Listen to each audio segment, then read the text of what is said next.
Hi, hello, Natalie, and welcome. What an Hi, Nelson. epic chance we get to talk, hey? Mm-hmm. So I'm delighted. The reason I'm delighted to, for those that don't know, the reason I'm delighted to be talking with you is because the original idea to do something like this was something that we were involved in it seems like ages ago, doesn't it? Almost, yeah. Yeah, it's like way back when. And you also are an elusive EPP that we're going to get to. So thank you so much for coming on. How are you doing? Good. It's bright and early here where I'm at, so I've gotten good rest. My husband is a manifesting generator. He's a emotional manifesting generator, and he is Wow. out of town. So I've been able to sleep alone for a few days and recoup some of my energy. Your So aura's doing that. loving it. Amazing. Ah, great. And so let's jump in. Whereabouts in the world are you right now? I'm in the US. I'm in Utah currently, Mm-hmm. and I'll be here for the next year, about the next year or so. Cool. And I'm excited to hear more about your plans, because I think since we last connected, you've moved forward with your plans to be an international woman of mystery and travel about. Well, more national in the US for now. National. My husband and I are That works. Yeah. International. I love international travel, so that stuff will happen as well. But at the moment, we're planning on, at this very moment, we're taking care of the family homestead until next summer.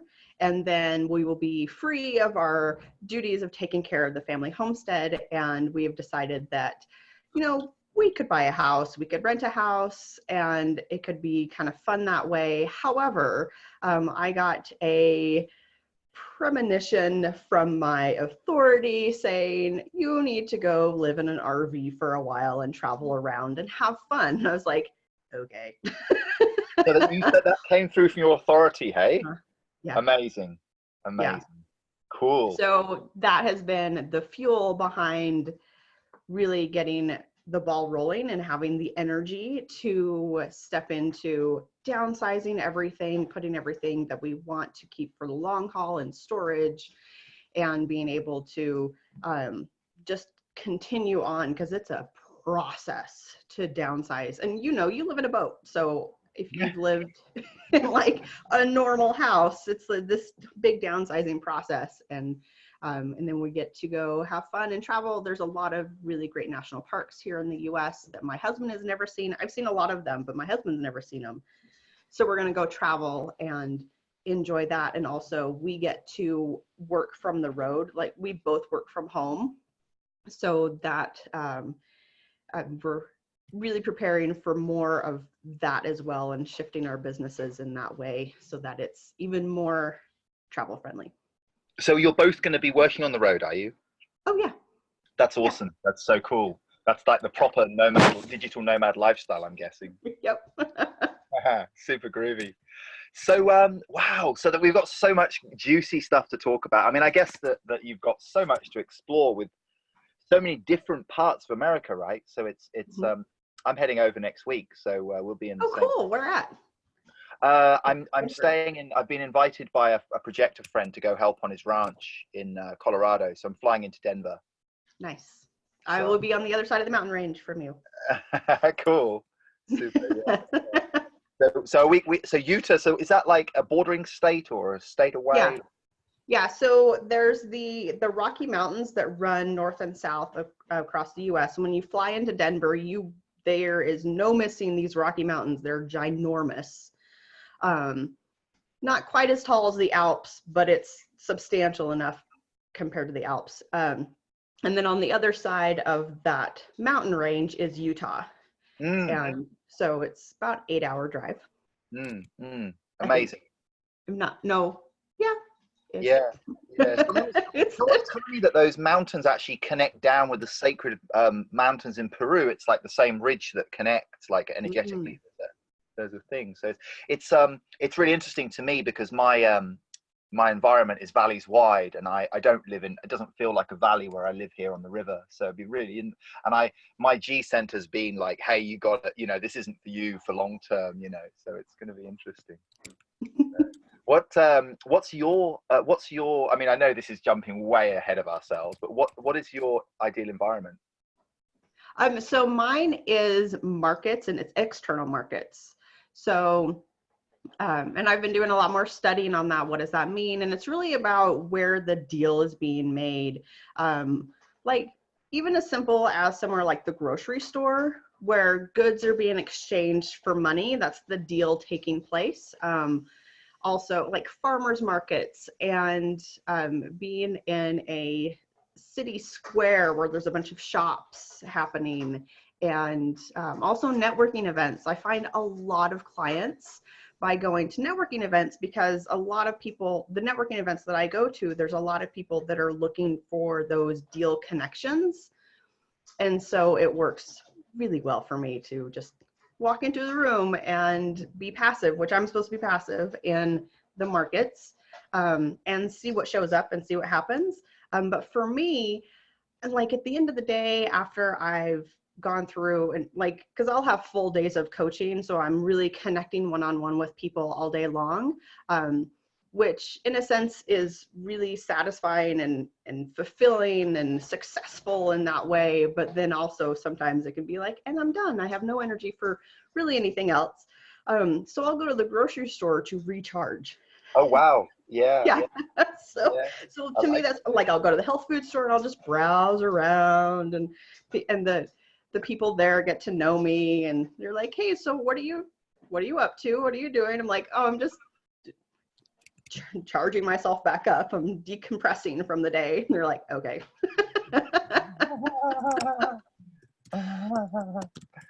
Super cool. Yeah. So when did you first come across human design? So I came across human design a little over, pardon? You've been in for a while. I've been in for a while. So I've just entered in my 4th year of my experiment. The minute that I heard about it, I was initiated and invited into human design by a manifestor. So I was like, she was a manifestor client, and so she really invited me into taking a deeper dive into it. So I love that initiating energy that I got like really kind of thrown into it, and was like, well, okay, I'm going down this rabbit hole. So, but once I learned about human design, and the first thing that she told me was that, because we were on a call with her, and I say we, my husband and I were co-coaching her at the time. And we just went to the mybodygraph.com, and she had me pull up my chart, and we saw that I was a projector. And the first thing she told me, she's like, oh, you're not here to work. It's like, what? And so that was this little like ping of like, what do you mean I'm not here to work? I am a workhorse. Like, wow. I work. Yeah. A lot of things. And so what I've learned from that statement is that projectors are not here to work in the normal sense of what the world has defined work to be. Right. So can you break that down a little bit? Because this comes up a lot, doesn't it? It's like, oh, we're not here to work, so what are we going to do? Like, just wait to be invited, and someone's going to pay us money to do nothing or something. Like, what do we actually? How does it work? Right? Yeah. And that was one of the big questions that I wanted to answer and explore, of like, what do you mean? Because she's like, oh, you don't have like the energy to work. I'm like, what are you talking about? I have loads of energy. Look at me. Look at me.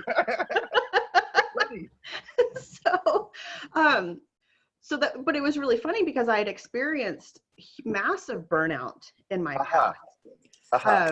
So it really piqued my curiosity of, wait a second, where is this coming from? What does this non-sacral energy really mean? And so diving into it, I only have one defined energy center in my chart, which is the ego willpower center. And it's a finite energy. and I have a ton of energy, and this is what I've learned, as I have a ton of energy to do the things that I want to do and I love to do and I'm passionate about. I can go all day with this stuff.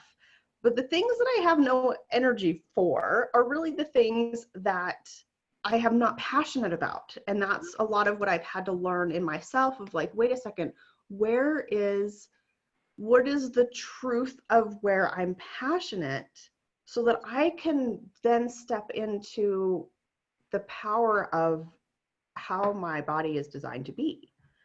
And you've got all 4 gates defined, haven't you, on your will center, which is, Yes. you know, because being an ego projected projector, there's never going to be anything defined below that, is there? Because that would then be your authority. Like if you had the emotional center as well, then you'd be emotional authority, same as Raluca. And if you had spleen, you'd be splenic. I mean, I've got the spleen and the root, but I've got the will as well. And, you know, just what you said, if we might cut that section out and save it, because it's so clear. Like like I've been for ages trying to learn about ego projected, and I read the words, you know, do I have the willpower for this? But hearing you speak it, it's not new information, but the frequency of it is so clear. And especially as someone who also has the will defined, like obviously it's not my authority, but I really resonate with what you were sharing about having an abundance of energy to do things that juice you, right? Yeah. Yeah, and human design was one of those things that juiced me. And it's been juicing me for almost 4 years. Like I'm going into my 4th year, and it's still going every day. I'm like, it's just there, and it's not a sacral. And like, there's some days where I'm like, I may read a paragraph, and then I don't have much energy for anything else. But there's other days where I'm like hours of diving into it. So the willpower center is what I've learned is it comes in pulses because it's connected to the heart.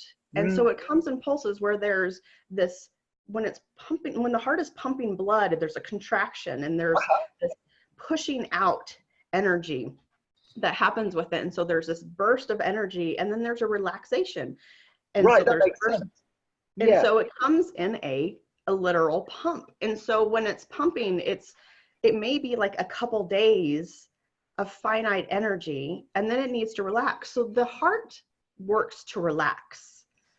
And so once I learned how that flow happens and how to really tap into that, of like, I know if I get a inspiration idea, acting on that, or getting like the invitation to act on it, and I feel the charge happen with it, there will be it's not necessarily consistent, but there will be a fuel and an energy that comes, and I need to relax within that as it's relaxing. But if I'm tapping into it just right, it can go for a long time as long as I'm using the energy correctly. But if I push through the relaxation time is when burnout starts to happen. And that's the dance that I have been learning to play of, when it's on, do the thing, or have the study time, like go forward and do show it up. Right. Yeah. And then when it's relaxed time, don't let the pressure of the outside world tell me that it's time for me to go, because it's not.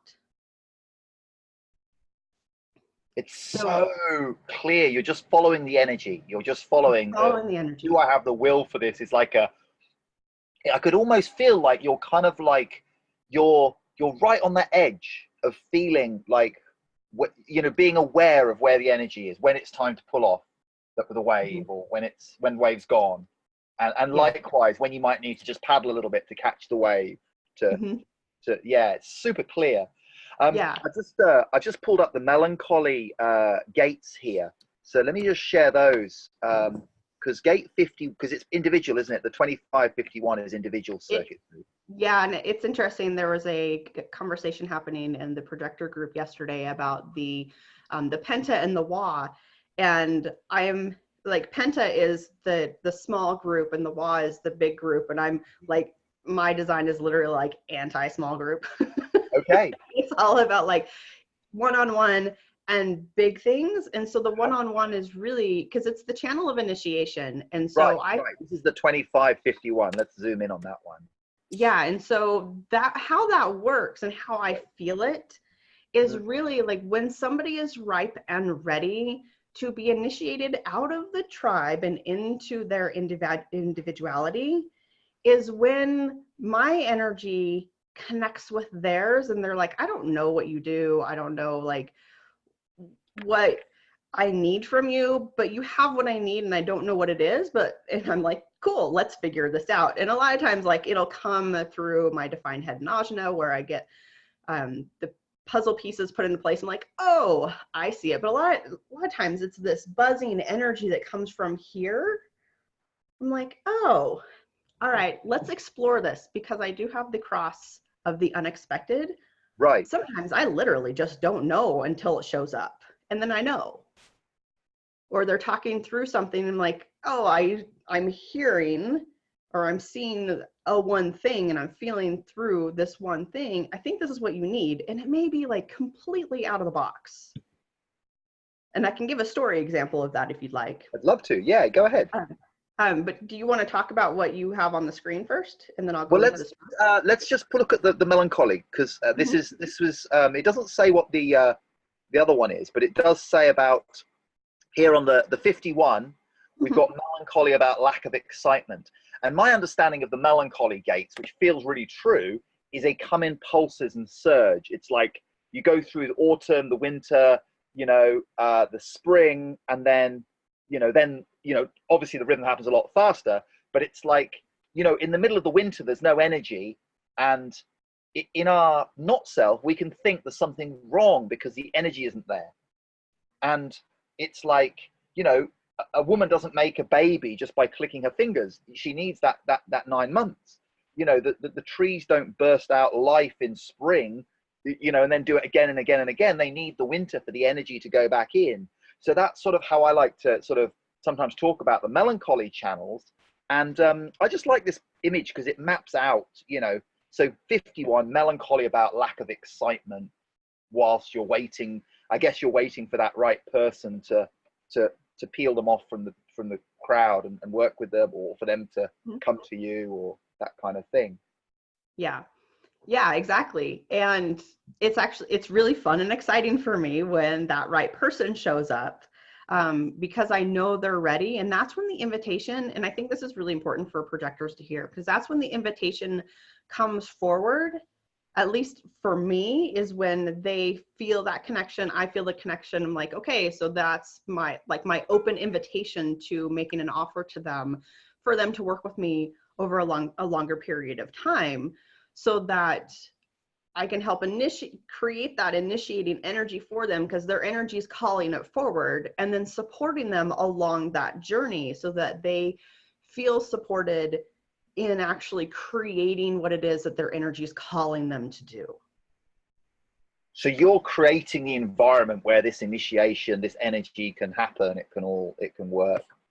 Yes. Yeah. Amazing. So this is your 2551 channel. And what I found really interesting when I first discovered this is that everyone who's an ego projected projector has that same channel. Yep. That's the channel that creates the ego projector. But it's still possible to have that channel, but then also if you have the 4426. Natalie, do you happen to have a high-res copy of your chart handy? Because the one I've got here is quite blurry.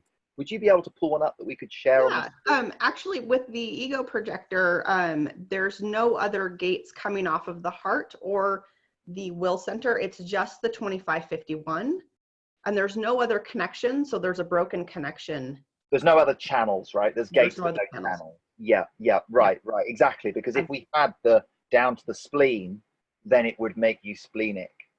Exactly. And then if it was up to the throat, it would make manifester. And if it was, so there's all the different aspects of it. So let me. So what we're saying is, just to recap for those at the back, while you pull up the chart, what we're saying is that everyone who's ego projected projector has that channel of initiation, the 2551.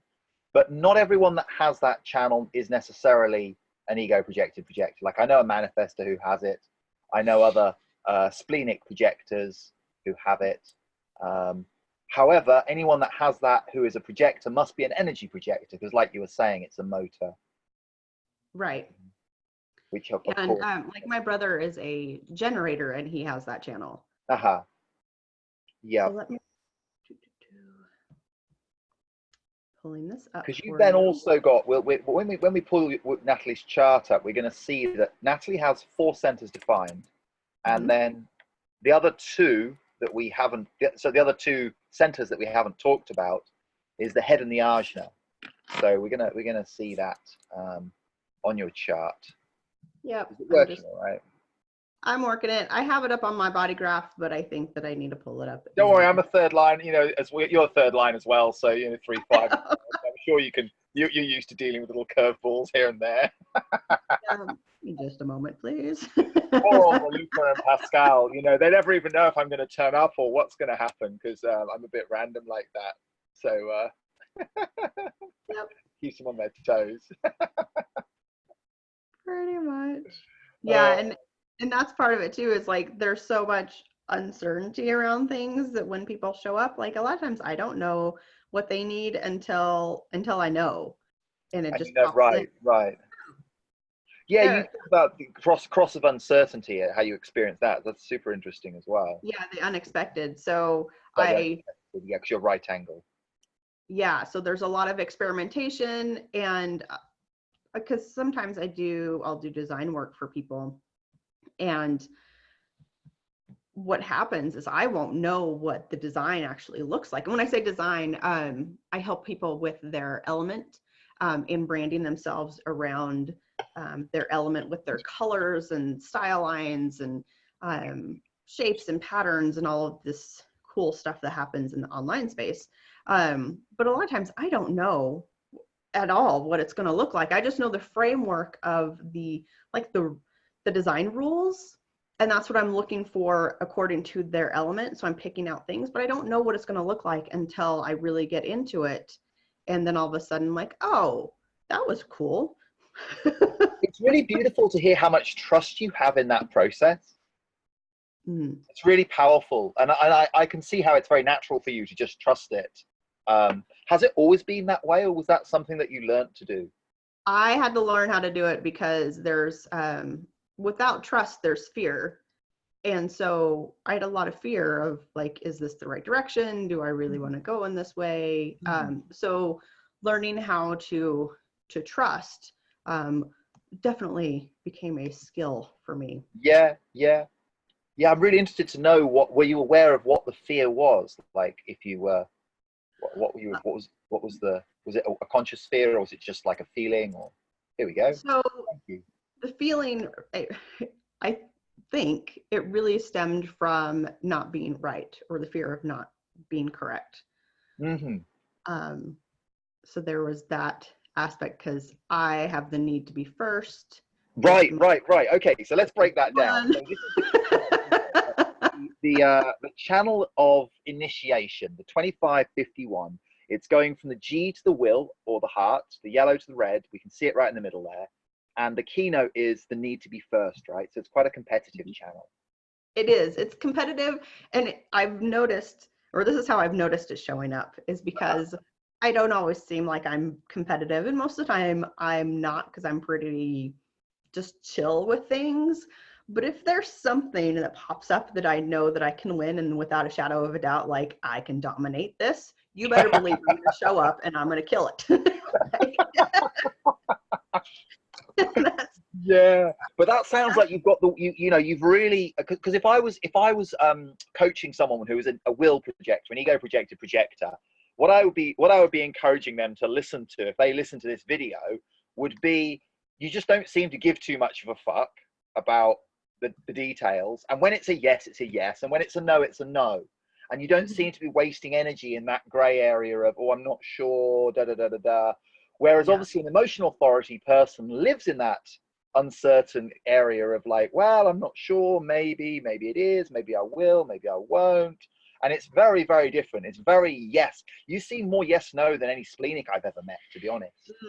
Well, it's also been really coming down to getting in tune with my inner authority, because if I'm not in tune, or if I'm off track in any way, then I can get lost very easily.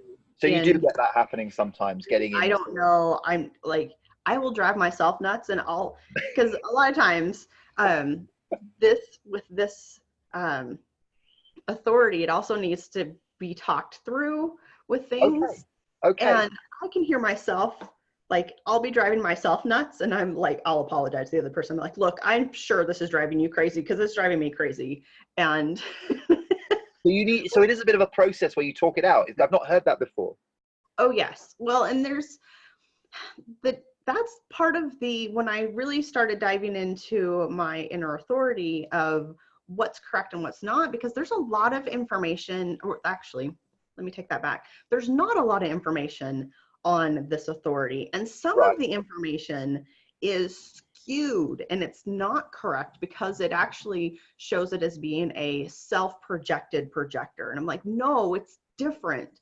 And so that was really irritating for me to read up on this stuff. And I knew, like, because on some level you actually physically know your inner authority, and the words and stuff help you remember what it is and activate that into your system so that you can take it in through reading the words. I mean, we had Ron on, and he's a self-projected projector, and that's definitely all about talking it out, isn't it? But to feel the resonance of truth in your own body when you talk. Yeah.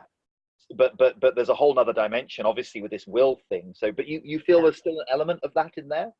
There's some, because there's sometimes I just need to talk it out with someone who connects to my throat center, because that really helps me to work through things. But also I also get a lot of perspective, I guess, with doing something called morning pages. If you've ever done The Artist's Way with Julia Cameron, the morning pages have become a way for me to reflect back to myself what I actually want and what I actually need to do. And it comes like as I'm going through, because for those of you that don't know what morning pages are. Can you break it down for us? It's obviously a morning practice every day kind of thing? Actually, when I feel the need to. When you've got the will for it? My will is activated and I need to hear it. When I'm willing to do it. So I've tried to do it every day. I'm not a consistent person. So but so what morning pages is it's 3 pages of stream of consciousness pages that you hand write, and I get you can do something like this where it's 3 full pages, not like little tiny pages, because about page 2.5 is when you start getting breakthroughs.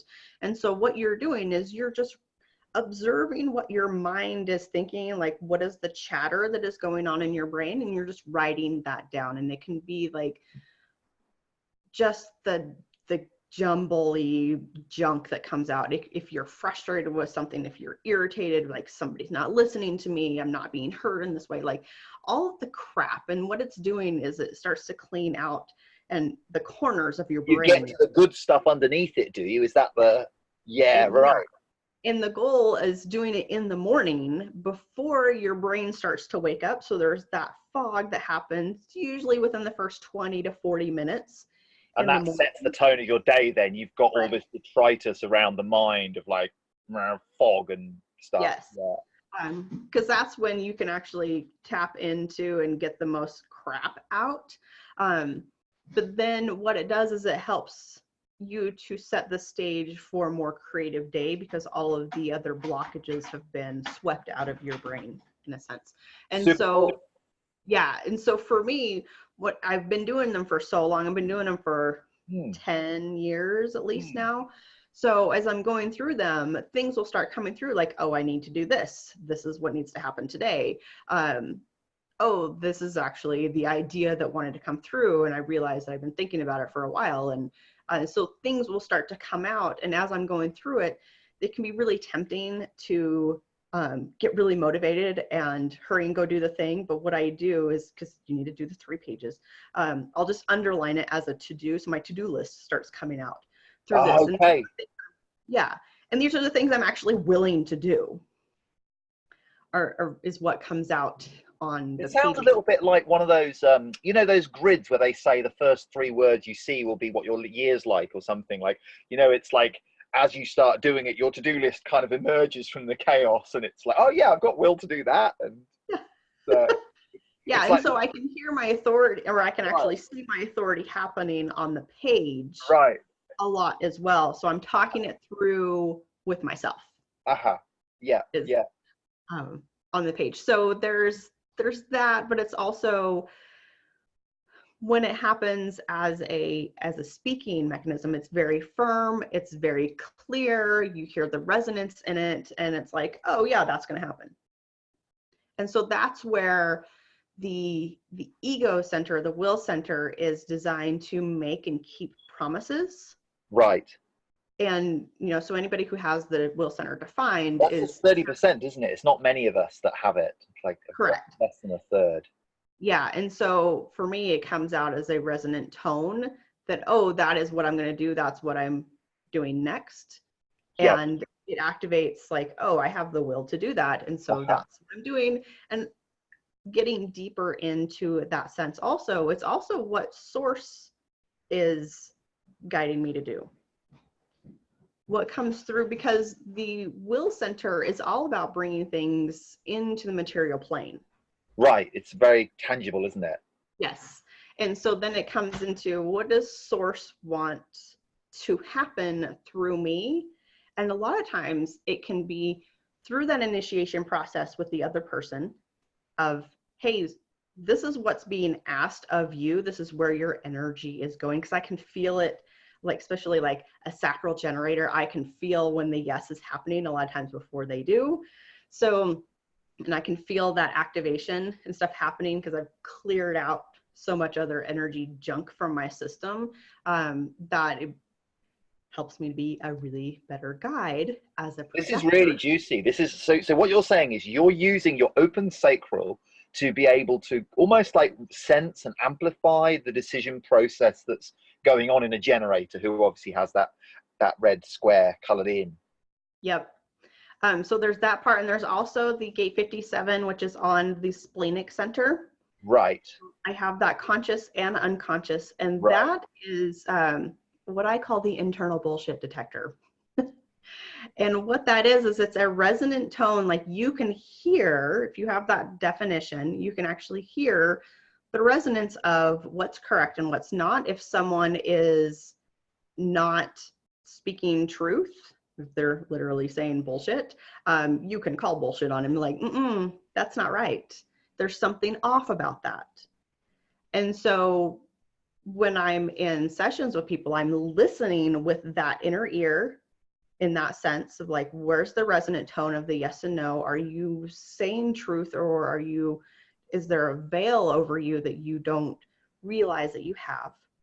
And So where you does you can feel, right, where the words that are coming out of their mouth are out of alignment with the reality, what's really true for them, even if they may not be aware of it. Or and then tapping into their inner authority, energetic wise, is what is actually, like, if I ask questions and it becomes a yes, but their head is tripping them up and they're like, no, I can't do that. I'm like, are you sure?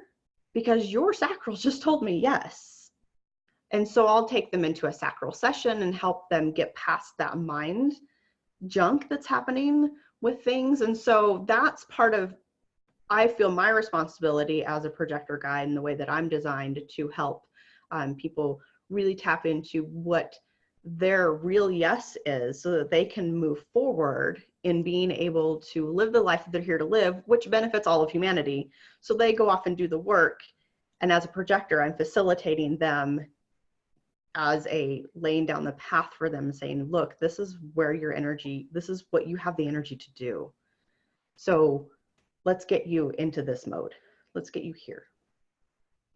I get the feeling of like the generators all being like taxis on a taxi rank or something, and you're like, yep, passenger, get the passenger in, and off you go. You're going over there. And they're like, I don't know how to get there, and you're like, don't worry, you can do it. Off you go. Next one, right?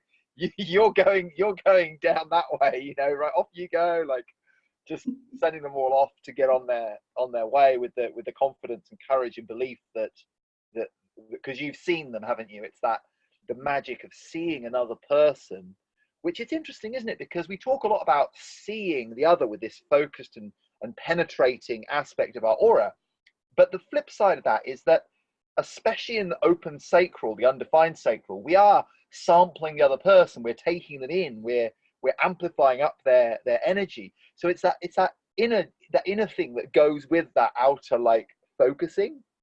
I'm curious to know, what did you do, or what shifted in your awareness with the debugging of the sacral center?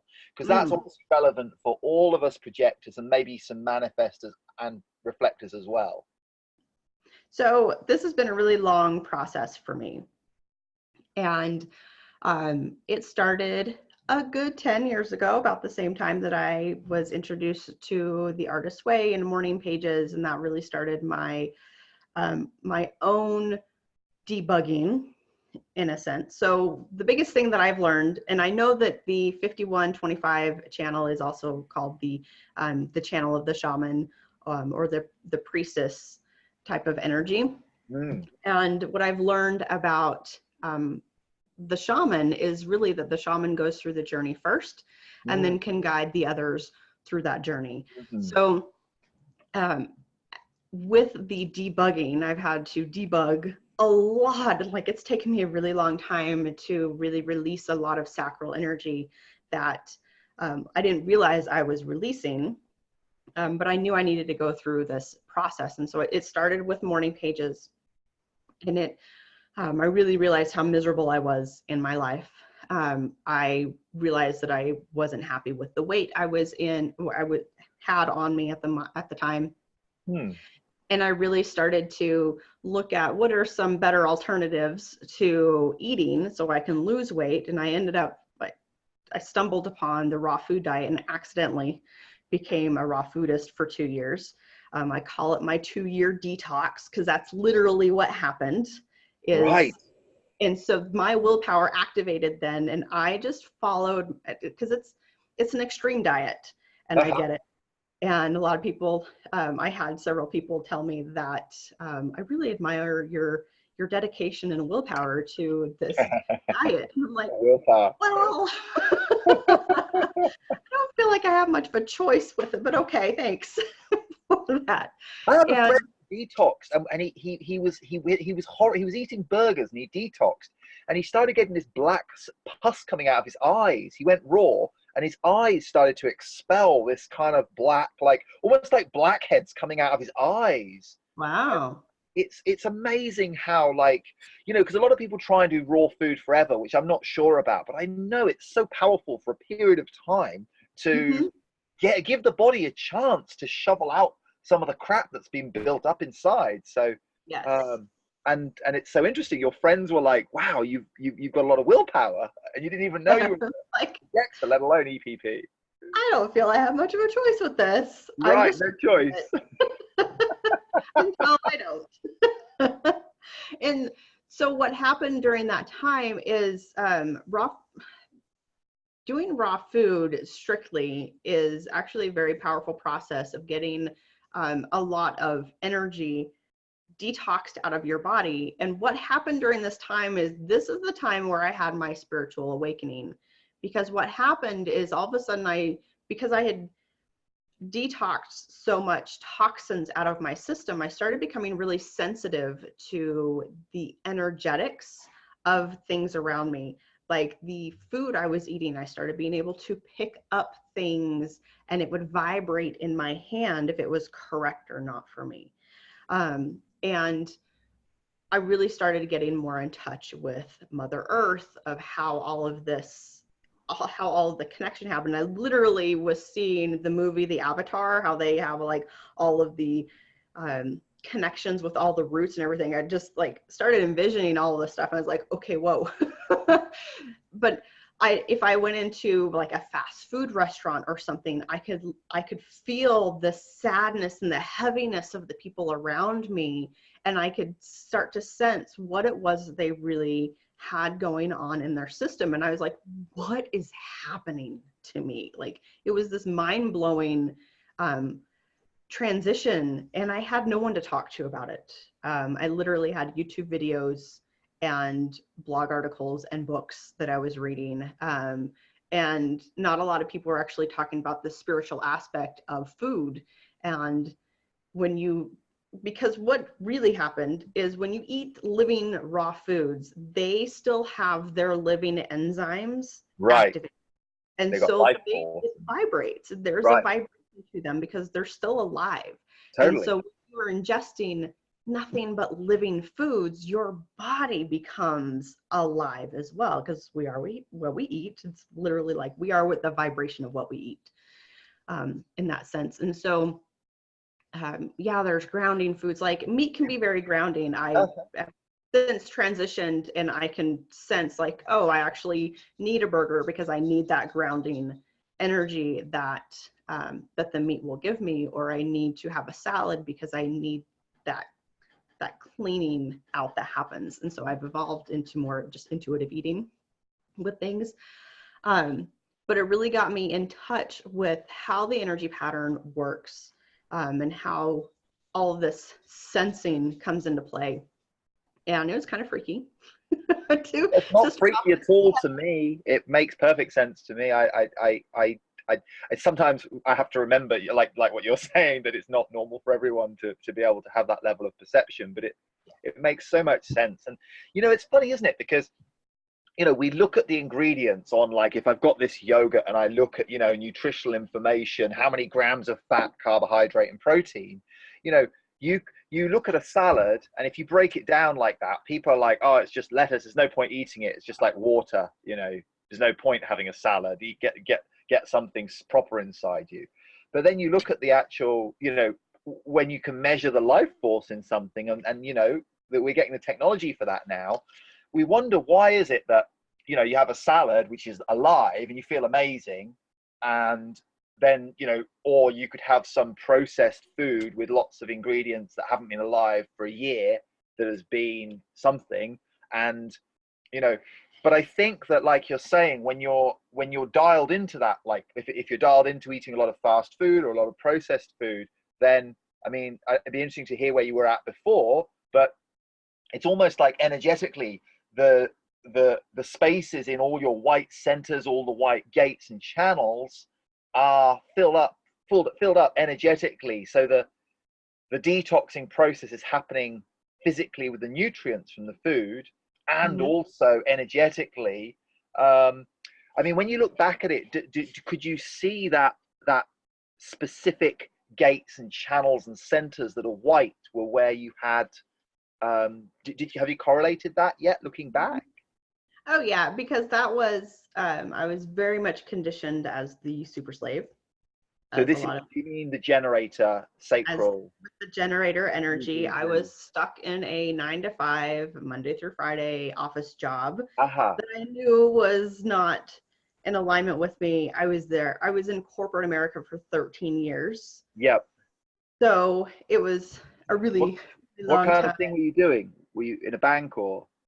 I did several different things. Like I started off at Home Depot and Ace Hardware, which are corporations. But then I moved into a law office. I was there for 4 years, in an attorney's office. I did reception work, and then I moved into being a paralegal without needing the paralegal degree. Like I became an assistant to an attorney and did all the paralegal stuff just Cool. without the degree.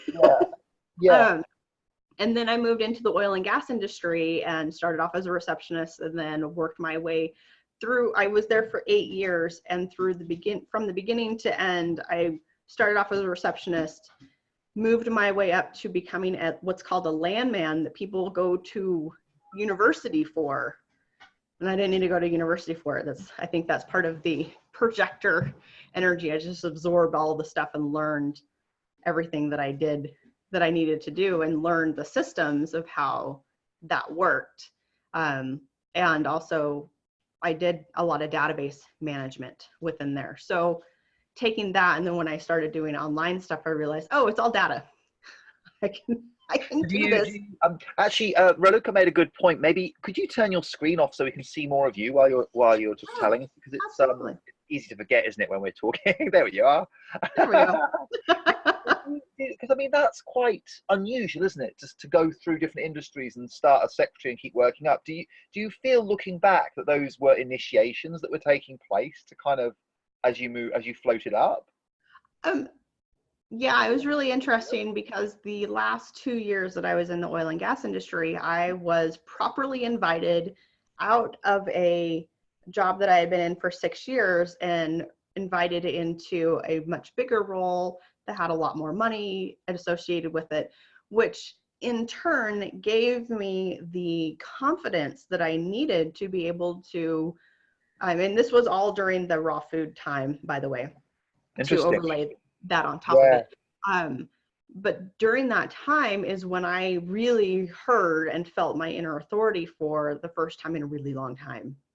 It had been shut down, like shattered years before that. Mm. So I was sitting at my desk one day and I was really struggling with if I should stay in the marriage that I was in, because I was just, I realized how miserable I was with everything. And I talked about that a little bit ago. But the energy, I was really shifting into where's the yes and where's the no. And really it's where's the happiness and where's the misery is how I started off with things. And I realized how miserable I was. And I had gotten to this point where I was able to love myself so much that I was Mm. no longer willing to stay in the misery. Mm. And so I was asking myself, what do I actually need to do? Because Well, nobody else was right. helpful around me. Right. But isn't this like, I mean, this is like, it's so cool to talk like that you're sharing about back then, because it's like if there's, you know, to say to someone who's miserable, oh, you've got a choice, you're choosing to be miserable, can be really unhelpful, because that person is going to, best case, they're going to ask you, please leave me alone, you know, Mm-hmm. or worse. But for you to take ownership of that and be able to see, oh, you know, moment by moment, am I choosing happiness or misery? Am I choosing, you know, and that's just so like, that really is an initiation, isn't it, to have that level of awareness and see that your moment by moment choices are building up to create your feeling of life of Yeah. And super so power. what happened is one day at my desk, Yeah. I was there was nobody else at my desk and nobody else's aura was around me. Um, and I really was just at this crossroads. And so I went into a meditation. I just asked myself, and I went into my heart space and I asked myself, if I stay in this relationship, what would that look like? How would that feel? Where would I Yeah. go with it? And if I leave the relationship, what would happen? What would it feel like? What would I see? What do I see with that? And I really wanted to get into this, like, let's get honest with myself. What would happen with both? And so I went into, if I left first, and I really felt this huge expansive joy and ecstasy that came with this and excitement around this. And I was like, oh, okay. That was big. And then I was like, okay, so if I really just buckle down and make this work and really give it my all and my whole dedication and really commit myself to, I can hear it in your voice, like when you talk about this. It's like slight, when you said give it my all, there's this slight tremble, and it's like the not self of the defined will of saying yes to the things that aren't true. That you know, no matter what you do, it's. Mhm. I can hear it in your voice. There's like that. I don't know Yeah. how to describe it. It's like a trepidation or a trembling, because it's like you could put so much energy in, it still wouldn't really work how you really wanted it to. Yeah. And so in the meditation, I like went into that space of like, what if I just gave it my all and just Right. really buckled down? And immediately my energy had gone from big expansive to, Boom. Shut and I down. immediately became depressed and Right. sad. And I almost started crying because it was so overwhelming to Yeah. me, that Yeah. moment. That was that moment where I said, I love myself too much to do this. Yeah. I'm no longer allowing myself to stay here. And it's such a gift. You've got the clarity of the contrast, isn't it? Because Mhm. if you're just living in that space, you may not realize that you're living in that space. And if you never have the courage to ask the question, how would my life be different if I was on my own or out of this relationship or whatever, it's like it's like the blinkers are on, you know nothing different, so it's just normal. But then you've calibrated it, you've seen, well, there's this and then there's this, and we, you know, just talking about it, you know, I'm sure other people can feel it too. It's like, it's so Yeah. tangible. Yeah. Yeah. And so this is what, this was this huge moment for me of where, and when I met human design years later, I realized that this defining moment was me tapping back into my inner authority. But also there was like, I wanted to understand what this was. Yeah. And so a lot of the languaging that I talked about, like a lot of it's incorrect, of the self-projected authority and all, like there's just misconstrued. And when I say misconstrued, I really just think it's not understood well, because it's not a very well known authority. Are these descriptions coming from people with different authorities talking about ego projected, or is it from other ego projectors interpreting it differently? Yeah. Sorry, which is it? Is it? I'm not sure if we lost a bit of connection there, but I was just asking which one of the two is it? Is it from people who have a different authority trying to imagine how it is, or is it from people who have ego projected who are interpreting it their own way? So I don't have hard numbers on that, but I believe it's people that do not have that as their inner authority trying to describe it, or just describe it from what they have learned. This is dangerous, isn't it? This is where we can get into Chinese whispers, where that's why I'm so happy to hear from you, because even if you're interpreting it differently to how another ego projector interprets it, you know, you've got it. So you have the authority to talk about your authority because you have it. So, and it's funny because there's even a video on YouTube that I watch many times with John Martin, who describes it in one of the closest ways that I felt was correct, but also there's still something missing. You weren't fully feeling it. You felt like there was something not quite. But one of the things that he said in this video was that most ego projectors don't ever get it right.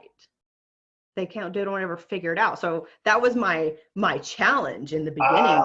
Okay, you wanted to be the first. I'm going to be one of those rare ones that actually get it. He's clever, isn't he? He's clever. The design. Yes. The design. And so that was yeah. That was going back to that. I will win this. So John Martin basically says, if you figure this out, you'll be the first ego projector to figure it out. It wasn't the first ego projector. It was like most don't get to that point, and I was like, cut ahead of the rest. Hell no. Yeah. You're like, I'm not going to be one of those. Yeah. That's where my competition kicks in, and so I really spent a lot of time understanding what that meant, but it really, in its simplicity, it came down to tapping into my heart and feeling it for myself. Yeah. And feeling the heart yes and no from that energetic level and that energetic space. And then when I'm speaking it, how does it translate when it comes out when I'm speaking it? So there's the twofold within that. And the speaking can also be the morning pages. So there's this trifecta that starts to happen. That's how I've been able to. Yeah, super. Yeah, it's so clear. It's really nice. It's you know, we have a starting point now, because other ego projectors can listen and they might say, well, I agree with some of it, but it's slightly different for me. But at least there's like a, you know, it's like when you're told you have splenic authority, and the spleen is such a quiet center compared to the mind, and even more so compared to the emotional, you know, the sensing centers. So it's like, and the text says it only ever says no, and it only ever speaks once. But that isn't how I feel it. You know, it's like I you know, how can you live your whole life with everything just being no, no, no, no, no? So then it must be a yes unless it's a no. So it's like, if the spleen's quiet and you're listening for it, but it's not saying anything, then that feels like a yes. So it's definitely been a case of, for me, to work with it myself rather than, you know, and that's what I value so highly. And I really appreciate, with talking with you, everything that you're sharing is coming out of your experience, your experimentation, because otherwise we get into that game of who can remember what Ra said the best. And you know, and of course we want to be accurate. We want to get the names of the gates and channels and the keynotes and the numbers and everything correct. have congruency, but you're sharing out of your experience. Mhm. And that for me is, you know, what personally for me, maybe it's a 3-5 thing because we like to experiment, but personally for me, I learn most and I'm inspired most by seeing someone experimenting and trying it, rather than telling me the answers, rather than saying, oh, it's this, it's that, it's the other, oh, you're in your not self, oh, that's your fifth line in the, you know, blah blah. So it's and you know, full disclosure, we're both 3-5, so Yeah. there may be other people who, you know, maybe first line people want to do the research and do it that way. But this is the cool thing, isn't it, that we get to do it, you know, you do it your way, I do it my way, whoever's watching does it their way. Happy days. Yeah, one of the things I love about the 3-5 energy is, for those who are new, it's the martyr heretic. Right. And so the 3 martyr energy is really going in and experimenting and testing and seeing what works, what doesn't work. And then the other flip side of the 5 energy is then bringing out what you figured out really works and bringing it back to the tribe saying, hey guys, so I tried this a million different ways and this is the way that actually really worked. Yeah. There's some tweaks and stuff in the system that need to happen. And so this is how, this is what I figured out because I actually like did the work. And this is how I figured out it works. If you'd like to experiment in that way to see if you make these tweaks as well, if it'll work for you, or maybe you need to make this little tweak over here. I tried it for myself, but maybe because I'm a projector, it didn't quite work, but try it this way and we'll see how that synthesizes itself and goes with your energy. And so I believe that the trial and error of the 3 energy can really be a lot of fun. It can be frustrating and irritating. And if I'm in the middle of my irritation, I'm like, nobody talk to me. Wow. Yeah. Because like I'll go into online databases and because I do a lot of online, I'm a business coach. So I go in and I can figure out a online database. When I say online database, like software programs, email marketing systems and whatnot, I can go in and within 5 minutes know if it's going to be right for this other person or not, because I've been through so many trial and errors. Right. And I know how the database works. Right. And so then the first time I went into a big giant system called Infusionsoft, I don't know if you've heard of Infusionsoft. Yeah, I know Infusionsoft. So the first time I went into Infusionsoft, my husband, who is a manifesting generator, has been in Infusionsoft since its inception. And at that point, it was a good 5 years. And I went in and I was starting to get really irritated because I couldn't find certain things. And he was like, he just looks over at me and he's like, you can't expect yourself to learn Infusionsoft in an hour. I was like, or no, he said a day. You can't expect yourself to learn Infusionsoft in a day. And I was like, watch me. And you're like, if I can't get this thing working in a day, I'm going to throw it out and do something different. Yeah. Why waste my time? Yeah. Well, you better believe I had it figured out. Right. I believe you. I like to think of that 3rd line, every experiment that I mean, do you ever do that where you look at something and it's not even trying to get it right? You know, if I do this, something interesting might happen. I know it's not going to be a good result, but I'm going to do it anyway because I'm just curious to see what happens, you know, like. Sometimes, yes. And there's other times where I will send an email out to my list and the link is wrong and I'll send it out. I'm like, oops, sorry. And I'll send it out again. I'm like, it's still wrong. Okay. Or like something on the back end, like messed up. I'm like, I tested that. Right. Like somebody else will find like this glitch that I didn't find. I'm like, where did this come from? And so that's part of the experimentation process. And the experimentation process is really like, just get in there and do the hands-on work and see what happens. So it's taken me a long time to get from, I'm just really pissy in the process to. Right. Because if you're all focused on getting it right and you're in your not self-perfectionism, it's going to be painful to be a 3rd line, isn't it? Because you keep making mistakes and like, you know, the 5th time I drop my phone in the river, I'm going to be giving myself a hard time. Whereas now I'm just like, oh, well, I dropped my phone in the river again. What to do, you know? But I also feel like the 3rd line is all about mapping out, you know, because if you map out all the different dead ends, if you're exploring a maze and you're mapping out all the wrong turns, then you know the territory, you know the system, especially as a projector, then you're going to be well able to, because, you know, it may have been a dead end for you, but one of your clients might find that to be a fruitful avenue to go somewhere, and you at least have explored it. So you don't just know what works for you. You know loads. You've got the territory, haven't you? You've pressed a few buttons to see what they do. I call it, that's my playground. Uh-huh. And so that's where I've played. Yeah. And figured out where all the little hidey holes are and where the fun places to build the sand castles and whatnot are. And so I'll listen to a lot of the like, I guess the homogenized world would be a good way to describe it, but the generators and manifesting generators that are all teaching these marketing systems. And I'm like, oh, I like that part right there, but the rest of it, I'm like, eh. Or because I go in, and this is a really fun thing because people always ask me, they're like, how do I market to projectors? I'm like, look, projectors aren't here to be guided. They're here to be the guides. Yes. However, if you can show them that you have a really cool system that would be fun for them to learn, you'll hook them in. Right. Because like, and it's got to be efficient. It can't just be by turning the handle. Because I signed up, I dropped a lot of money on a particular marketing course, and looking back, it was totally generator written for, and it was like, you just have to turn the handle. And for me, I'm looking for where a little bit of energy can make a lot of difference. And when I have the confidence that it's going to be successful, or it's, even if it seems like a contradiction to the third line, doesn't it? But it's almost like, it's like that feeling of like, well, this could work. This could give me a successful result.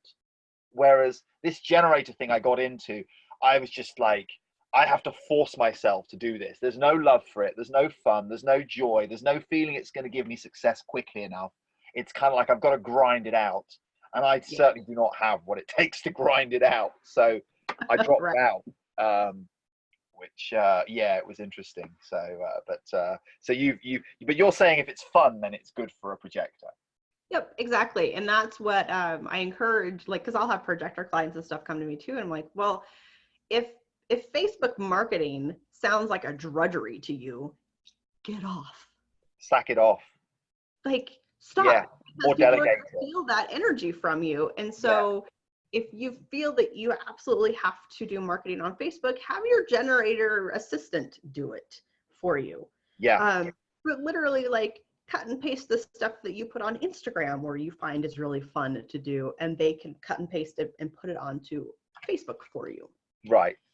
You know, and so, you know, or if you have a lot of fun doing videos, or if you have a lot of fun doing podcasts, do the thing that is fun for you, because the vibration of that fun energy that a projector puts off becomes magnetic to the other types, because they want what you're having there. Like, they want a piece of that fun action. Right. Yeah. They want you in, because that fun place is also that genius zone that the projector brings, and that's where the recognition happens. And so if you're over in, I just use Facebook for an example because I have a projector client who actually has this issue. So if you're over in Facebook trying to push and make things happen and things aren't working, and you're feeling bitter that nobody's seeing you and hearing you, ta-da, you're not supposed to play there. Like, where does it actually feel fun for you? If making videos doesn't feel fun for you, then don't do it.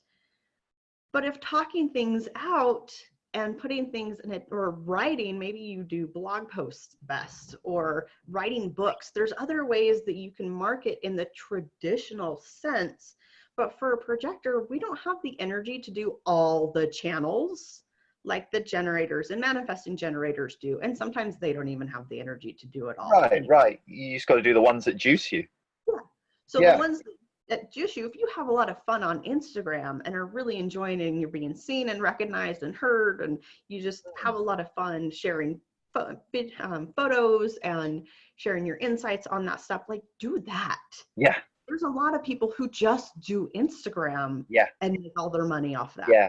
But this is super interesting because I've never heard anyone articulate it, and I feel like a real resonance with what you're saying. What you're saying is, because we were talking about this with Luca and Pascal the other day, what people want, it's not necessarily that they want to just to get the result or get the money or get the clients. What they want is the experience that if you're having a great time and enjoying the hell out of what you're doing, and you're good at it, and you're efficient, and you're having fun with it, it's not really just fun, trivial fun. But if there's some joy there, that's what people want. And I think this is a revolution that's coming in with social media, because, you know, back in the day, it was all about your website and did it look good? And it's more like your website's going to inform people. It's more like a manifesto way, isn't it? It's like your flyers, like all the old adverts are very manifestory. They're like, you know, you've got the housewife and it's like, this product's going to save you time. And, you know, it's all informing people. Whereas what you're saying is that if you are seen because you're just naturally doing what's fun to you and you're having a good time, and you could care less if, you know, what other people are doing, people see that and they're like, hey, Natalie's having a good time. I want to hang with her. Yeah. And then, oh, by the way, she's got a system, or by the way, she charges like this, or you can be a client and you get this many sessions per month or whatever. But that's not what draws them. They're the dots dotting the I's, crossing the T's. But it's the good, it's the energy, it's the feeling, and I think what you're saying is that if we're stuck in, it makes so much sense. If we're stuck in our bitterness, chasing some way of, you know, thinking, because all the generators do this and get the results, or some of them do. And then they then market it because they're like, well, this worked for me. And then Bob, you know, Penny the projector starts trying to do that same thing, but it's not true for her.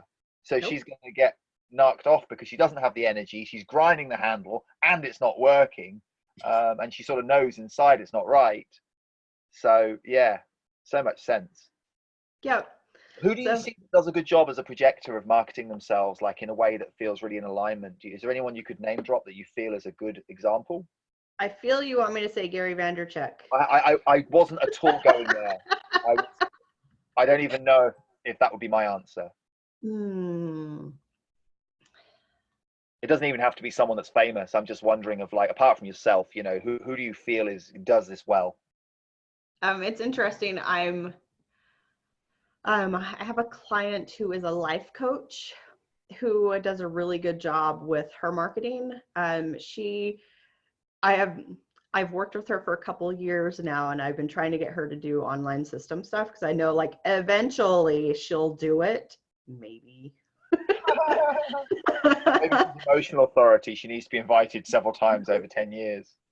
Well, yeah, but actually she is she's a mental projector. And so she really comes to the calls and I'm her sounding board, and she needs to make her own decisions on what she needs to do within her business, and that works for her. And so I've taught her how to hear and feel the resonance, because what happens with a mental projector is when they're bouncing off their ideas and they either it's reflected back to them or they hear it come out of their mouth, there will be a whole body resonance that happens and it'll feel really good and they can move forward with that. And so as much as I want her to create online systems, she's self-guided in a way to where it'll eventually come, but this stuff needs to happen first. She's working on creating her book. She sends out a newsletter every month. She posts up on Instagram all the books that she's reading. She'll also do book giveaways. Like, I love this book so much that I'm going to give this one away. And so I actually encouraged her to do more like, what are your thoughts with these books? But she's just so happy and enjoying all those things, right? Yeah. And that people, they know that she's a life coach. She teaches life coach training. And so she's able to show up as the authority and the guide with that. But she gets clients just naturally coming to her in these ways because she's living a very joyful life with this. And so a lot of what I've helped her to do is be that sounding board for her, and then remind her if she's getting into bitterness zone of like, nobody wants to be around a bitter projector. how can we shift this? Even if That's a super powerful question right there. No one wants to be around a bitter projector, right? Because it's like, yeah, it's interesting, isn't it? If you're being penetrated by someone, they better bloody be happy. yeah, and enjoy their life, because who wants that bitterness infused and injected into them? Like, that does not feel good. And if a projector is here to be a guide to the other, it needs to come from this space of like, hey, I'm happy with or without you. I don't need you in my life, but I'm happy to guide you. And then if you are happy to guide them and they feel this connection, then they'll invite you in, which is the invitation, because they want to be seen and heard by you. And when you're really truly listening and you give your deep insights as a projector to them, it's the greatest gift that you can give as a projector. And if they're following your advice, that creates the success that us as projectors are looking for, wanting to feel. So that success really is success in being yourself as a projector first, and being the happy, joyful self that you can be first, and then guiding the other into what's correct for them based on their design, where they want to go, where their energy wants to go, where that flow is happening for them, so that they can have their own version of happiness with themselves and their life. And that creates the success. And I successfully guided someone to their own happiness. So Natalie, what would you say, right? What would you say to someone who's a projector, who is feeling like, you know, I've done some work with myself, I've done whatever I've done, and what I really need is to feel that I've got someone to guide so I can learn to be a better guide. And I'm feeling bitter because I'm not even getting the opportunity to learn and practice being a guide. So I'm feeling bitter. You know, that's like that loop of I'm feeling bitter, so people just stay away from me. So I've got no one to guide. So I don't get a chance to experience myself in my power. So therefore I feel miserable and bitter. And it's just that loop of bitterness, which I'm sure, I mean, I've certainly been there plenty of times. I don't know if you can relate, but I'm sure there are a lot of people who are going to be like, yep, that's my life sometimes. Over and over and over. Right. So what do you say to someone who's in that loop of bitterness? So a lot of times it's, or at least how I felt, it can be this stew of misery, like stewing in my own misery type of thing. But getting out, to me, because I'm external markets, so I get out and I will just go to the grocery store. I will go to a networking event. I will do go something to shift up the energy. For different people, it might be different things they do. They might go and paint, or they might go for a run, or whatever they exactly. need to do to shift it up. Yeah, and a lot of times, like, I'll get out and I'll do gardening, or I'll do the dishes, or like, for me, it's a more of a physical action. For some people, it needs to be more of an internal, like, don't be afraid to go in and do a meditation, and maybe it's a guided meditation that brings you in, just brings in a little more joyful energy. And you've mentioned the morning pages as well, to actually get that stream of expression out. Have you ever tried talking gibberish? That could be fun. It's like the equivalent of No, maybe it's because I don't have a defined throat. There's a lot of times I feel really silly talking to myself yeah, unless that's I'm the point. really into You, my you kind of flow. you kind of just start going, and you just go, and you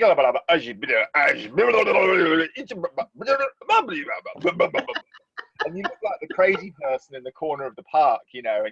But it's one of the Osho meditations does it, and it's another way of clearing out the detritus by just not giving a fuck and letting whatever comes out of your mouth. And you can have so much fun with it if you can get over that hurdle of so it seems like another option for people that, or maybe dancing, or there's different ways to shift. Morning pages obviously is a good one. Yeah, it's funny. I'll tell you this story really quickly because I think it'll be interesting. Totally. So after I got my divorce from my ex-husband, I decided that I really wanted to live in this joy more. And so I was going to, for the first time in my adult life, this was the first time I had lived alone. This is the first time I really got to like do things I wanted to do and didn't have to answer to somebody else, that I was going to go do this and have like the 20 questions and also the like, are you cheating on me stuff? Like, really, I just want to go have like, I need other people to be around. And so what I started doing is I started looking for meetups that were around the city that I was in, around things that I really just wanted to enjoy. And I ended up at an astrology meetup, a law of attraction meetup, a deeper astrology. Like, I went to these like esoteric-y things that I really enjoyed and I wanted to learn more about, because I was in that mode of, I want to understand what the energies are. I want to understand this stuff. I want to understand how the stars actually affect us at an energetic level. I want to understand how the law of attraction works and how I can start experimenting with it to see how to play with it. So I started going to these meetups. I started meeting some really nice people that I just thoroughly enjoyed myself with this. So for projectors, I just find the things that you thoroughly enjoy and not care about what anybody else thinks. And so that's how I really started to shift into rediscovering who I was. And also during this process, that's how I ended up meeting my now husband, who is amazing, at a law of attraction meetup group. I'm like, I see the irony in this, and I did not come here to date. Like, so I was very resistant at first, but I also he had to work for it, huh? I had to work through it, but it was this instant. I was saying he had to work for it a little bit, did he? No. I had to work through it for about an hour and then I just kind of relinquished. I was like, fine, I will do this. And we've been together. Like, we went on our first date the next day. We instantly hit it off. This was a love at first sight, rare thing that happened. And we've been together ever since. And he's like, it was this deep recognition with him of seeing who I was. Like, the minute that our eyes met, his words were, oh crap, in his brain, because he saw his entire future with me flash before his eyes. And he was like, oh, there she is. And he realized later that he had dreams about me and didn't know who I was. Like, I was in his shower. And he was like, who is this person in my shower? There she is. And then when it happened in real life, he was like, oh.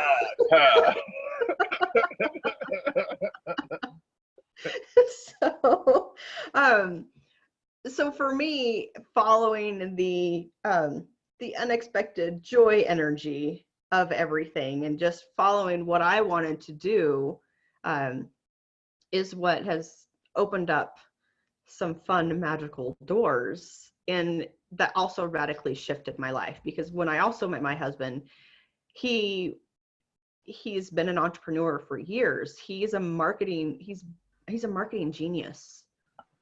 And he's a systems guy. Hello? Like, I love systems and I need to learn all the systems. And what a great resource. Yeah. And so I ended up marrying my mentor. Oh, wow. Yeah. Who taught me many, many, many, many, many things that I've needed to learn. But also I've learned coaching, because he's not exactly, he does really excellent with coaching, but he's not like coaching. So he didn't want to teach me coaching. And I knew from the moment that I was introduced to coaching that that's what I needed. That's your thing, yeah. And he was like, you can't sell coaching. I'm like, you watch me sell coaching. We're figuring out, Natalie, if we want you to go for something, we've got to tell you can't do it, and then you're going to go for it. So yeah, if I feel I can win. right. And if my will is engaged with it, Right. if I know that it's correct for me, I don't care what you think, because I'm going to do it anyways. And that's where like the rebel side of me comes up. But it's really about, this is what I'm being asked to do by source. This is Sure. what my energy in my body is telling me to go. And I really don't care what your opinion is. This is great. This is it right there, isn't it? It's like, you don't care. You are here to move in accordance with source, move your energy, how your energy wants to move to serve what it needs to serve. And, you know, for anyone who, you know, I see so many people getting into like, oh, I've got Neptune in the 4th color on the 5th line on the 6th gate, and getting into way much detail. But what you said just there is it. You know, we got this recorded, so we can go back. So this is cool. You know, it's just feeling the resonance of where you need to go to you know, where source wants you to go, like whatever words people put on that. So that's yeah, and it's really fun, because what I've realized with my personal design is knowing that I empower people because I have been brave enough to travel this path, that I empower people to be able to do that as well, and be able to step into their, I don't care what you say or think or your opinion. This is what I'm being called to do. This is what I need to do, right? Yeah. And that links back obviously with what you were saying earlier about the initiation. It's like, well, you may look at me and think I'm crazy, but hey, I'm just doing my initiation over here. It's what I got to do. I don't need you to understand, but it's what I got to do. And then on the other side of it, guess what? There's like people randomly going, I don't know why, but I think you can help me. And you're like, yeah, I did that initiation last year. I can help you with that. Sure. You know, it's like, no logical, that doesn't make logical sense necessarily. It's like, it doesn't, no. But it's actually really fun to play with, explore, experiment with, and do, and see what happens. Amazing. Now, are you going to tell us about this open throat? I feel like we've been flirting around this topic of the wide split in your chart. Can you pop it up again, and can we have a little look at that? Dun, dun. It's the classic wide split where you need a whole center to bridge it, right? Because so let's talk about, shall I break it down, or do you want to break it down for people who maybe don't know about split definition? Go ahead and break it down. Cool. So you've got 4 centers colored in, 5 centers white. And if we look up at the top left there, we've got the 60, I think it's 6447, which is red with a little fleck of black in it. So the ajna and the head, the top 2 are connected with each other. And then you've got the G center, that channel we were talking about before, the channel of initiation connecting across to the will. So if you like, it's kind of, I like to think of them as dumbbells. So, you know, there's like the one system up there, one dumbbell there, and one dumbbell there, but they're not connected to each other. Now, what does it take to connect them? Well, it would need one of the gates to activate your throat. So it could be the 42 on the 17, it could be the 23 on the 43, or it could be, is it 41? I can't quite read the number on the ajna, but anyway, it would need a gate up there. And then it would also need either the gate 45 going down to the will, or the gate 7 on the G center that lines up. So basically, you need that whole center to bridge the split. And I'm a split definition too, but I have one specific bridge gate which I require to bridge my split. And the way I understand it is that conditioning comes in because I feel I have a lack of that thing. So for me, it's gate 48. So it's almost like I'm constantly craving and seeking that depth to bridge my split.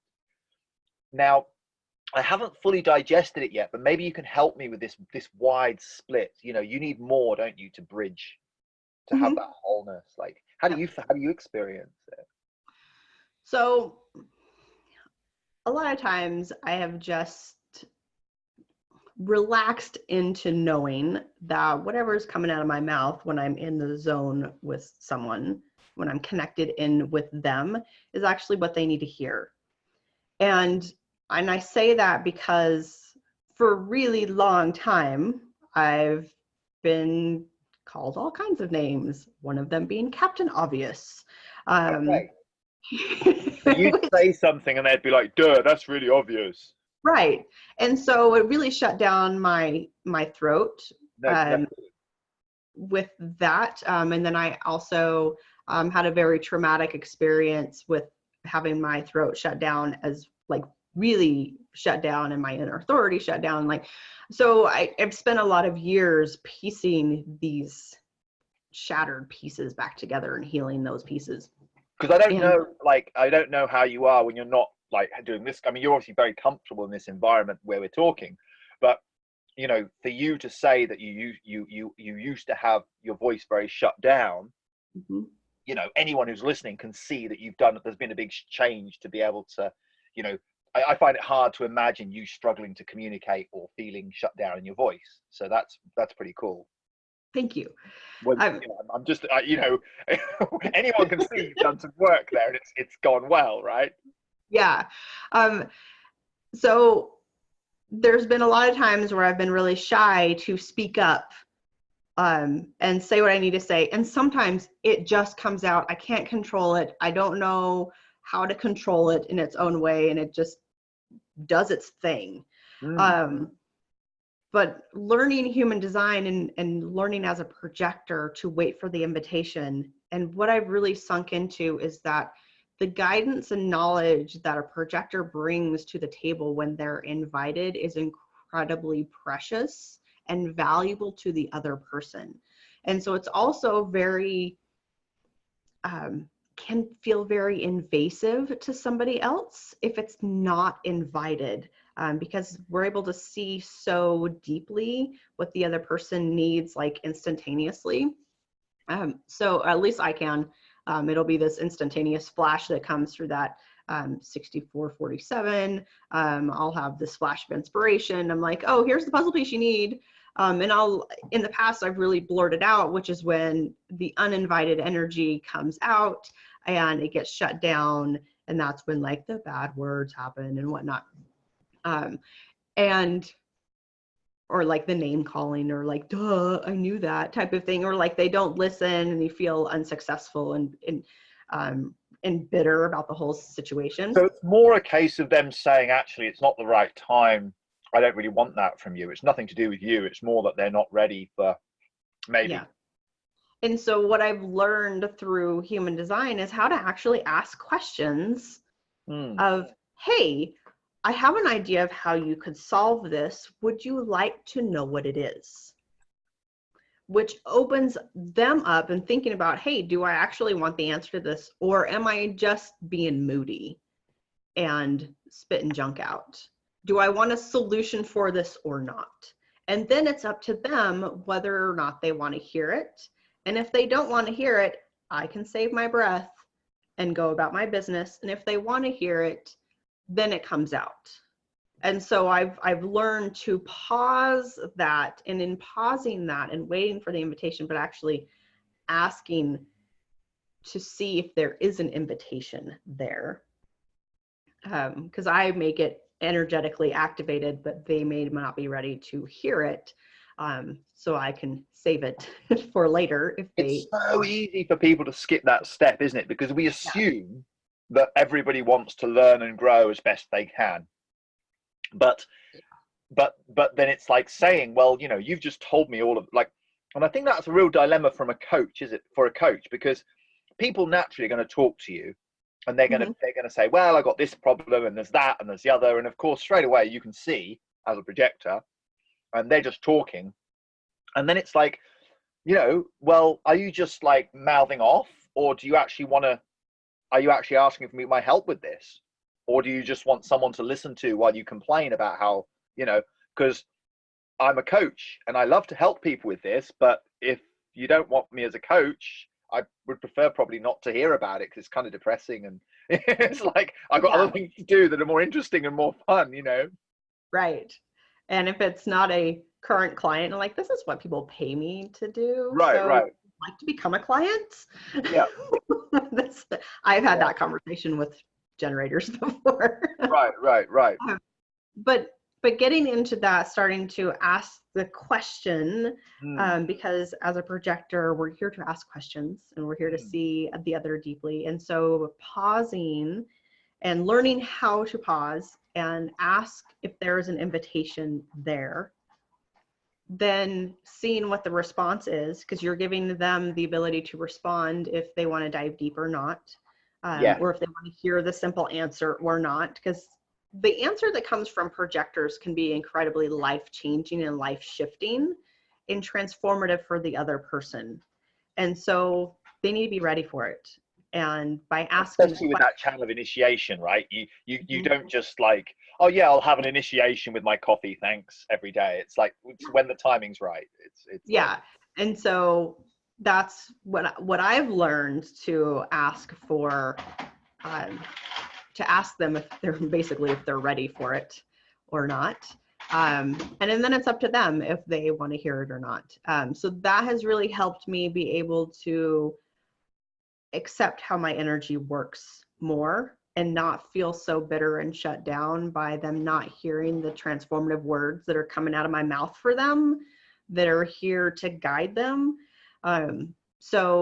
Or hear my ideas, because it comes from the other side too. So that 6447, it takes the big picture and it actually can break things down into a very, like, it sees the big picture and then we'll take it down into the logical steps. So it's very logical. And okay, also, so you've got ideas and conceptualization and questions forming from the top, and then you've got this ability you were talking about earlier to see that when they're ready for an initiation. So you're kind of, you've got a double pincer movement going on here, so they better watch it out, really. yeah. And so I need to make sure that they're ready for Right, it. right. And so just that in and of itself, and being able to relax back into that and not waste my breath if it's not wanted or invited. It's so honoring to do that. It's so honoring. And I think it's such a common projector pitfall to not make that gap between, I could help this person, but is it correct for me to help this person? You know? And it's so soul destroying to convince yourself, well, maybe I can try and I'll learn. But it's kind of like chalk and cheese, isn't it? Because if there's no invitation, it is very, very rarely going to go anywhere.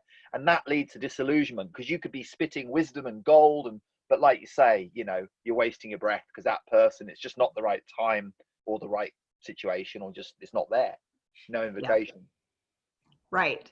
And that's been this key thing that that human design has been this big gift for me of knowing how that really works, and then being able to experiment and play with it with other people in conversation with them and saying, hey, is there really an invitation here or not? Is there really the energy for me to guide them or not? Are they ready for what it is that I have to share with them or not? Because if it's not, I'm not going to waste my energy on them.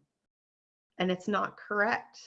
But if it's correct, it's usually when I can bring them into a longer coaching relationship with me, because I have this other side, this head and ajna connection that happens where I can see the big picture and I can guide them step by step by step through their process and hold the space for them to really step into that big energy that's being initiated of them, so that they can actually live that in their life. So that becomes really fun. So for me, being successful as a projector can come in little things, but it's really rewarding to be able to guide them in the bigger action steps. And it's, for me, when I work with somebody, because it's usually, I have a lot of projector clients, but I also have generators and manifesting generators, and they always come back for their recalibration every week.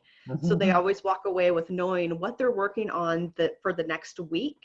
So they have their focus on what they're doing. And so even though it's like these little baby steps that happen, I know where the big thing is happening and where they're going to. And so I have to make sure for myself that I have the willpower and the desire and the willingness to guide them from beginning to end. Because it can be short or it can take years. It depends on where it is. So my heart needs to be in it. in order to You don't really, take on clients lightly because you don't, right. It's like, it's a real commitment, isn't it? yeah, You're going to follow through. yeah. And And that's part of what I talked about in the beginning is with the Will Center is mm, keeping promises. mm, So entering into a coaching relationship with someone to me is a promise to them that I'm going to guide them to the end. And I don't take that lightly. I think this is a conversation we need to be having as coaches. Mm-hmm. You know, it's Yeah. like, it's like, if someone jumps in with you, you're there till the end. So you need to know that it's worth your energy.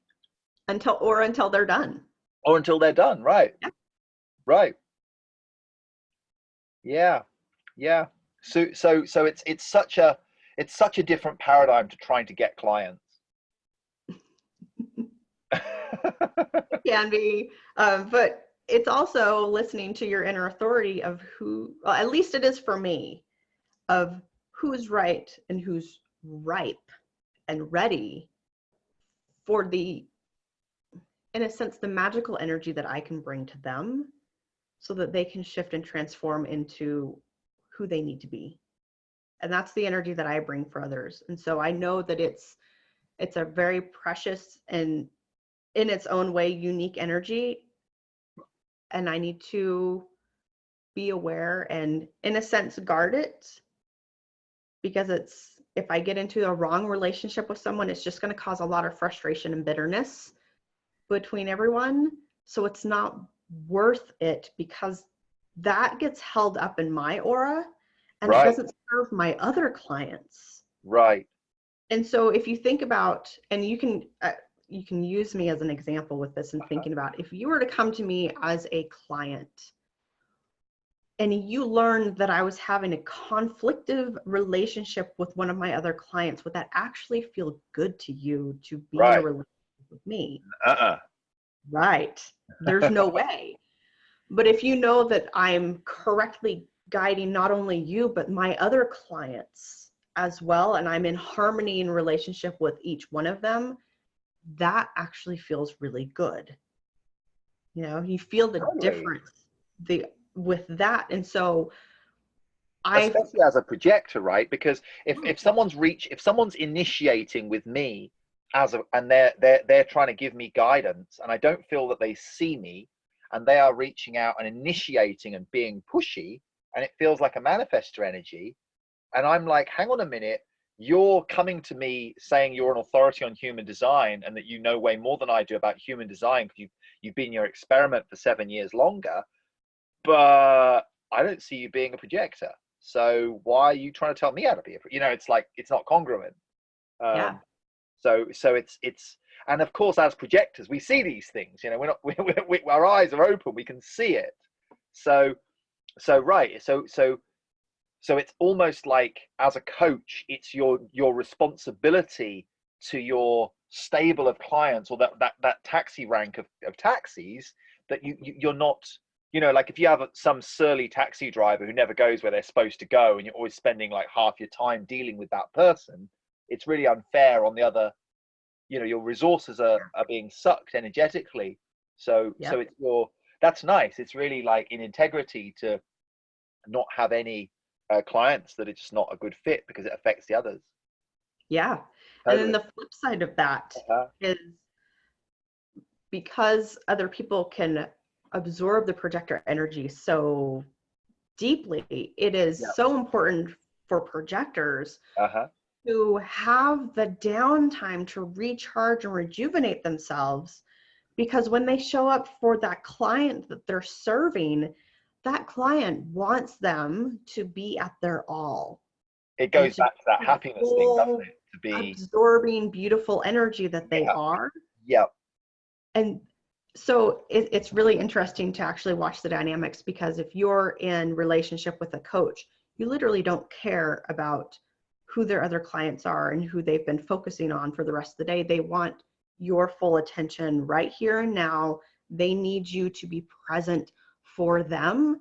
And if you're not showing up in the energy that you can be present for them, you're doing them a disservice. So for a projector, it's really important for them to have the downtime to be able to rest and recharge so that they can come back to the table and say, I'm here for you. How can I help you today? How can I be of service to you so that you can be of service to the world? Perfect. Makes so much sense. What a great theme to move towards the end of our conversation on. That's amazing. Thank you, Natalie. Is there anything else you'd like to talk about or ask, or any I other? could go on forever, but I think we've gone on long enough.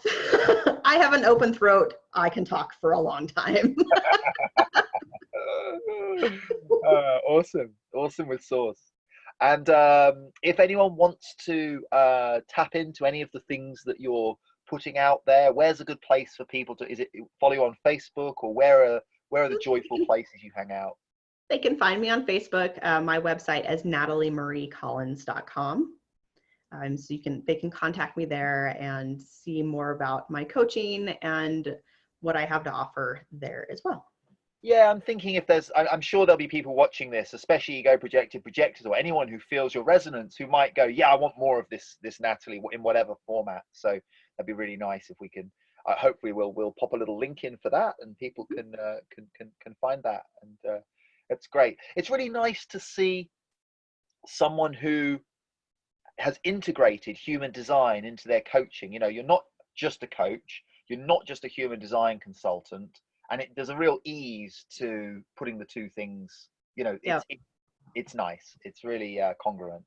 Yeah, I'm a business coach first. Uh-huh. And so I help entrepreneurs with their businesses, mainly online businesses, but I help them to work and market themselves that's in alignment with who they are. And human design is the foundation with that. And so I really want to make sure that they are in alignment with themselves, so that they can be congruent with the people that they're attracting, and this can be a beautiful snowball effect. Yeah. So from the business angle, for them to be in alignment with them, that's how you're using the human design. Yeah. Fantastic. Well, Natalie, thank you so much. It's been really good fun, and it feels like it's like a real joy to complete that loop of, like, you know, weren't sure what we were going to do or whatever, and now we get to talk like that. So Pascal's just saying thank you in the comments as well. So thank you for having me on. This was really fun. It's great. I so see you, and it's who knows, maybe one day we'll be able to meet up and talk in person. But yeah, let's wrap it up there, and I'll see you stateside soon. Hey. Yeah. All right, Natalie. Big love. Ciao. Yeah.